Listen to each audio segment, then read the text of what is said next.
नमस्कार। माली समाचार हिंदी में आपका स्वागत है। मैं दिनेश माली।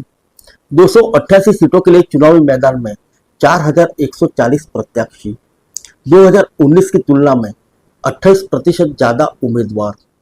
आइए जानते हैं विस्तार से।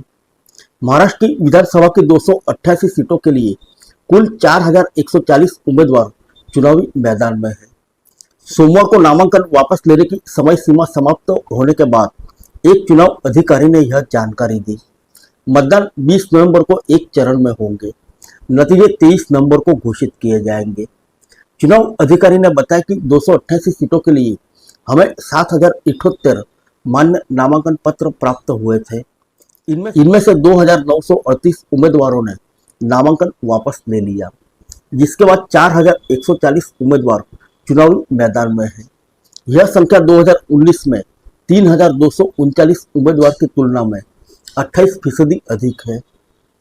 नंदुरबार की शहादा सीट पर केवल 3 उम्मीदवार हैं, जबकि बीड़ के माजलगांव सीट पर 34 उम्मीदवार हैं।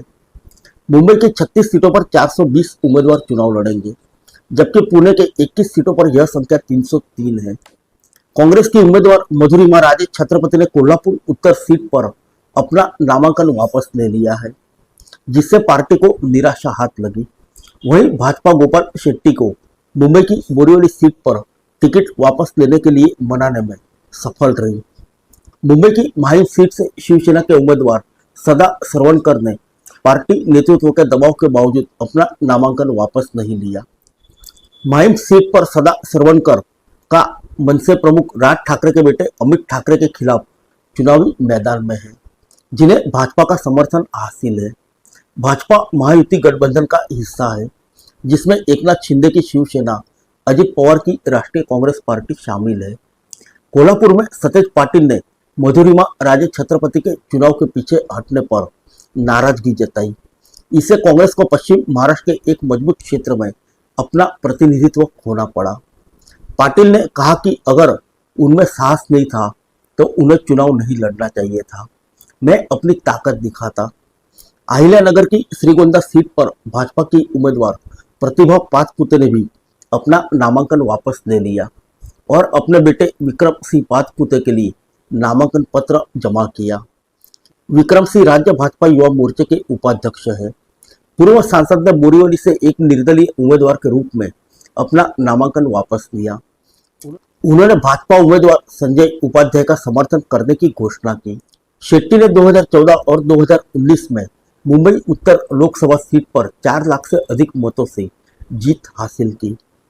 भाजपा ने पुणे जिले के चिंचवड सीट पर बागी नेता नाना काते को अपना नामांकन वापस लेने के लिए मनाने में सफल रही, जिससे पार्टी के उम्मीदवार शंकर जगताप के लिए इस सीट पर पार्टी के अंदर का विवाद समाप्त हो गया। शंकर जगताप का मुकाबला राष्ट्रीय कांग्रेस पार्टी शरद पवार के राहुल कलाटे से होगा। अहिल्या जिले के शिरडी सीट पर भाजपा के उम्मीदवार राधाकृष्ण विखे पाटिल अपने पार्टी के साथी राजेंद्र पिपाड़े को नामांकन वापस लेने के लिए मनाने में असफल रहे। पिपाड़े ने उप मुख्यमंत्री देवेंद्र फडणवीस से बातचीत के बाद भी अपना नामांकन वापस लेने से इनकार कर दिया।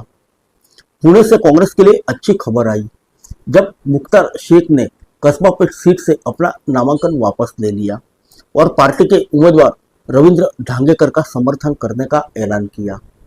कांग्रेस के कार्यकर्ताओं ने बताया कि कांग्रेस के 7 बागियों ने सोमवार को अपना नामांकन वापस लिया। इनमें नासिक मध्य से हेमलता पाटिल, बायकुल से मधु चौहान और नंदुरबार से विष्णु साल्वी शामिल हैं। शिवसेना के उम्मीदवार राजश्री अहिरराव ने देवलाली और धनंजय महाले ने डिंडोली जिला नासिक से अपना नामांकन वापस ले लिया।